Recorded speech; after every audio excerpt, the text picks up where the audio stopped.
E aí, pessoal, tudo certo? Vamos seguir, então, aqui com a nossa revisão, né?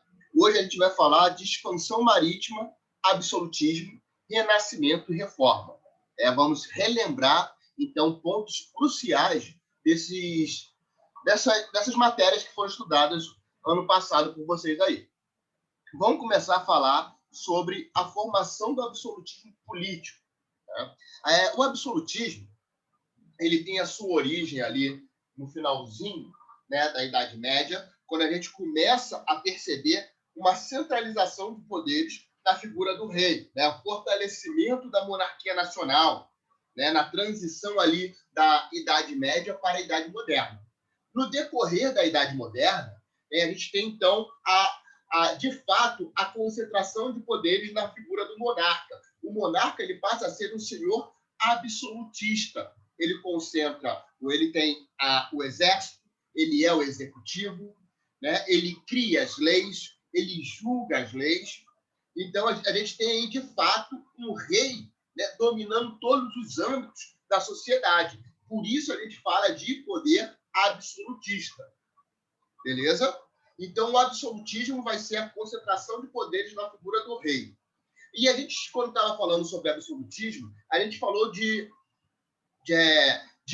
do plano econômico do absolutismo, que é o mercantilismo. O que é o mercantilismo? Mercantilismo são um conjunto de práticas econômicas, né, que foram exercidas durante o absolutismo. A gente pode falar aqui do pacto colonial, né, que o Brasil vai estar inserido aí nesse contexto, da balança comercial favorável, do protecionismo alfandegário, do mentalismo. Então, a gente pode falar de diversos pontos, né, de conjuntos que remetem ali às práticas econômicas absolutistas. Em todas elas, o rei, o Estado, está presente. Né? As práticas mercantilistas, elas estão ali, elas são representadas pela participação, pelo envolvimento do rei, né, direto na economia. Beleza? Então, vamos lá. Né? As práticas mercantilistas e as grandes navegações.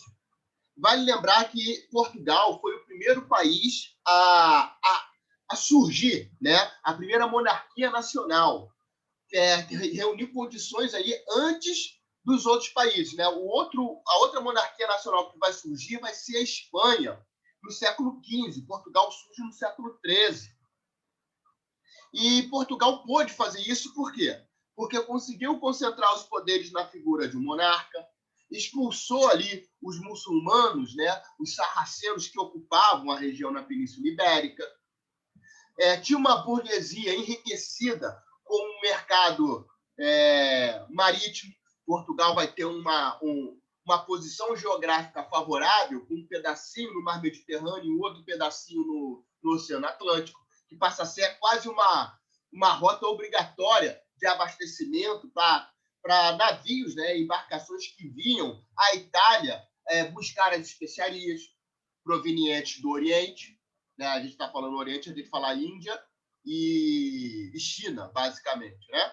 Então, Portugal vai reunir as seguintes condições, né, para ser o primeiro país a se lançar na expansão marítima. Por que Portugal vai se lançar na expansão marítima? Com a queda de Constantinopla, em 1453, o comércio de especiarias fica mais difícil. Né? Então, assim, porque os turcos otomanos eles vão tomar a região de Constantinopla, hoje Constantinopla, né, é a atual Turquia, está, né, ali no território da atual Turquia, a rota comercial que existia ali vai ser uma rota dificultada por conta da ação dos turcos otomanos. Então, as especiarias vão diminuir, vai ter um fluxo menor de especiarias que vão chegar à Europa, consequentemente, vão chegar cada vez mais caras. Então, Portugal ele tenta fazer um novo trajeto, né, traçar uma nova rota para o comércio de especiarias, eliminando ali o comerciante da Itália, por exemplo. Né? Ele vai direto na fonte distribuidora, né, na fonte das especiarias. Então, Portugal vai se lançar na expansão marítima. Mas o que levou Portugal, as condições que Portugal teve para se lançar na expansão? Posicionamento geográfico, nós já falamos, uma burguesia favorecida, né, uma burguesia enriquecida querendo investir sua grana, centralização política na figura do monarca, a escola de Sagres, né, uma região aí do norte de Portugal em que diversos estudiosos das navegações se reuniam e debatiam e compartilhavam conhecimentos náuticos ali. E já falamos aí também do posicionamento geográfico favorável, né, com um pedacinho no Mediterrâneo e um pedacinho no Atlântico. Então, com essas condições, Portugal vai se lançar na expansão marítima.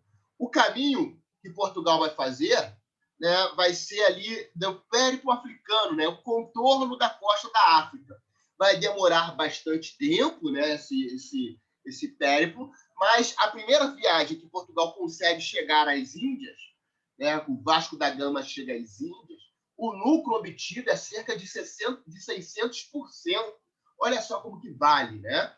Então, a gente tem as grandes navegações. Pouco tempo depois, a Espanha também vai se lançar aí na sua expansão marítima, buscando uma outra rota para chegar às Índias, né? Se Portugal fez aí o périplo africano, a Espanha vai partir para o Ocidente buscando chegar ao Oriente. Afinal, a Terra é redonda, né? Então, se eu vou para o Ocidente, eu vou dar a volta e vou sair no Oriente. E a Espanha acaba esbarrando aí num continente que estava no meio do caminho. Mas isso aí é um papo para outra aula. Beleza? Vamos lá. Renascimento e reforma. O Renascimento, a gente fala do Renascimento quando a gente termina ali, fala assim, ó, beleza, acabamos aqui a transição do mundo da Idade Média, né, do mundo medieval para a Idade Moderna. E o primeiro assunto que a gente aborda é o Renascimento, né, que mostra ali uma mudança de paradigma. A gente faz o quê? A gente traz o homem para o centro do debate. Uma das características do Renascimento é o antropocentrismo, em substituição ao teocentrismo. Então, a gente tem ali a saída, né, a retirada da resposta através do cunho divino, e a gente traz o homem. O homem ele é capaz de aceitar, de conseguir obter as suas próprias respostas. Outras séries de influência aí do Renascimento, além do antropocentrismo, é a influência que eles vão resgatar da Grécia e da Roma Antiga. É o uso da razão para explicar as coisas. Vai ter ali, pouco tempo depois do Renascimento, a gente tem a Revolução Científica, né, que trazendo ali a ciência para explicar as coisas. Então, essas são as questões.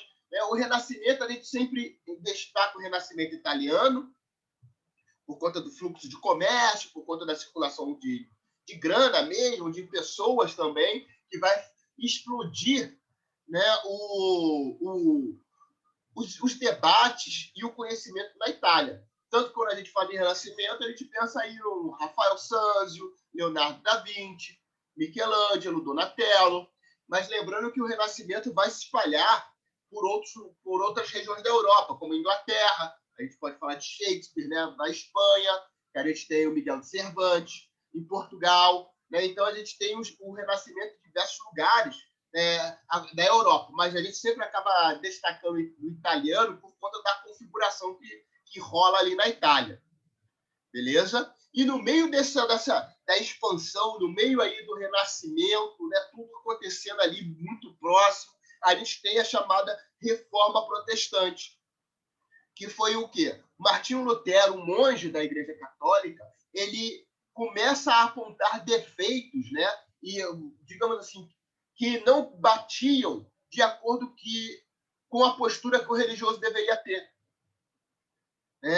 Ele vai criticar, por exemplo, a venda de indulgências, que é a venda do perdão. Ele vai criticar a venda de relíquias, né? de relíquias religiosas, né? Assim, falsas relíquias religiosas, obviamente. O espinho da cruz de Jesus, uma lasca da cruz, né? Então, o espinho da coroa, digo, né? E uma lasca da cruz. Então, ele começa a criticar a Igreja Católica. E o auge é quando ele escreve as suas 95 teses ali, que vai contra a atitude do clero católico existente.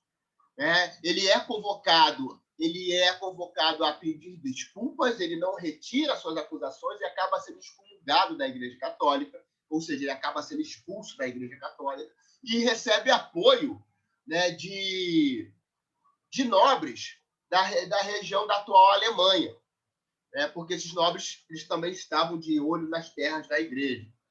A atitude de Lutero, falando que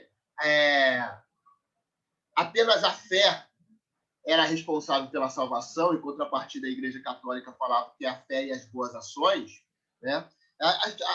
O posicionamento de Lutero vai fazer com que a Igreja Católica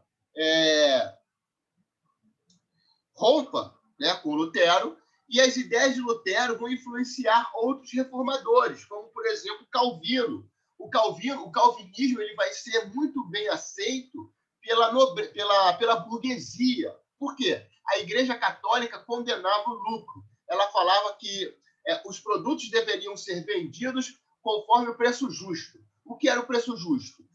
O valor da mão de obra, mais o valor dos produtos comprados ali para fazer o produto final.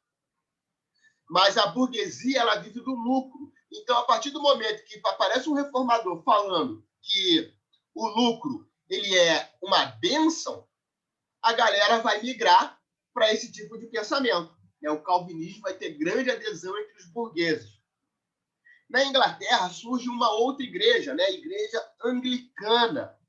A Igreja Anglicana ela vai ter o seu líder, o rei Henrique VIII. Henrique VIII ele tinha um casamento e ele queria um divórcio, e o Papa negou esse divórcio. Então, Henrique VIII ele vai romper com a igreja, né, e vai fundar a Igreja Anglicana. Obviamente que a Igreja Católica ela não vai ficar parada. Ela vai tentar tomar uma série de medidas para conter o avanço do protestantismo. E a gente convenciona chamar essas medidas de contra-reforma, que, na verdade, não vai mudar a estrutura da igreja. Pelo contrário, vai reafirmar os dogmas, vai reafirmar que o Papa nunca erra e vai restaurar, né? Vai trazer de volta, por exemplo, a Santa Inquisição, o Tribunal do Santo Ofício, que vai perseguir aqueles que não eram católicos, vai trazer o índex, né, a lista de livros proibidos. Então, a Igreja Católica, em vez de se reformular aos novos tempos que estavam surgindo, pelo contrário, ela reafirma todos os dogmas antigos. Resultado, a gente começa a ter aí um esvaziamento dos fiéis católicos. Beleza, gente? Então, ficamos por aqui. Grande abraço, tchau, tchau e até a próxima.